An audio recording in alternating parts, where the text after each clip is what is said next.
Assalamualaikum warahmatullahi wabarakatuh. Perkenalkan, nama saya Widya Suhaila. Saya Dinitria Rizkina. Saya Audrey Tazkia. Saya Nurul Fokanudin. Kami dari kelompok 7 di sini akan memaparkan tentang penanganan limbah padat dengan metode penimbunan.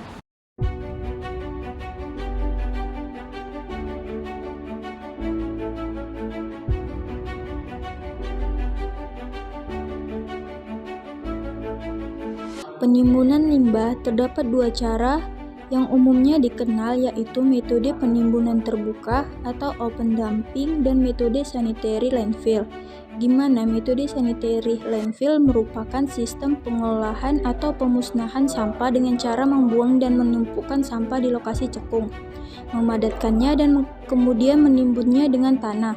Sedangkan open dumping adalah sampah dibuang begitu saja dalam sebuah tempat pembuangan akhir tanpa ada perlakuan apapun, tidak ada penutupan tanah. Dapat dua cara metode penimbunan sampah yang umum dikenal, yaitu metode penimbunan terbuka atau open dumping dan metode sanitasi landfill. Pada metode penimbunan terbuka, sampah dikumpulkan dan ditimbun begitu saja dalam lubang yang dibuat pada suatu lahan, biasanya di lokasi tempat pembuangan akhir. Kemudian pada metode sanitasi landfill, sampah ditimbun dalam lubang yang dilapisi lapisan lempung dan lembaran plastik untuk mencegah perembesan limbah ke tanah. Kemudian sampah yang ditimbun dipadatkan dan ditutupi dengan lapisan tanah tipis setiap harinya.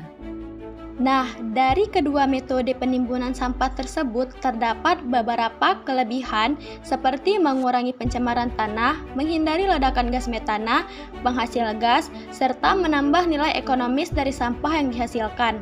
Sebenarnya, dari kelebihan yang saya sebutkan tadi, beberapanya hanya yang dihasilkan dari metode sanitary landfill. Dikarenakan hanya pada metode sanitary landfill, penimbunan sampah ditimbun dengan dialasi lapisan lempung dan lembaran plastik.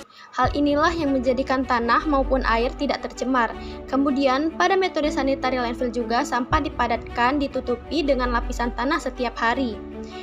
Pada penimbunan ini juga dibuat pipa-pipa saluran untuk mengumpulkan cairan serta gas metan sehingga mencegahnya terjadi seperti peristiwa yang terjadi di TPA Lewi Gajah pada tahun 2005.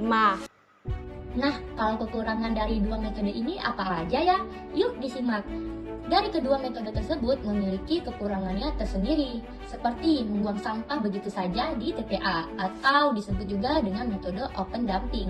Dalam metode ini hanya terjadi penumpukan sampah begitu saja, sehingga menghasilkan masalah lingkungan seperti bau menyengat, pencemaran air dan tanah, hingga berbagai penyakit yang akan terjadi. Namun sayangnya masih banyak tempat pembuangan sampah yang menggunakan metode ini, terutama di kota-kota yang kecil. Bahkan kekurangan metode sanitary landfill yaitu kurang bisa diaplikasikan di daerah dengan populasi yang padat karena ketersediaan lahannya yang sulit. Yang kedua, apabila pengoperasian yang kurang tepat atau berjalan tidak semestinya, muncul dampak yang sama seperti metode open dumping.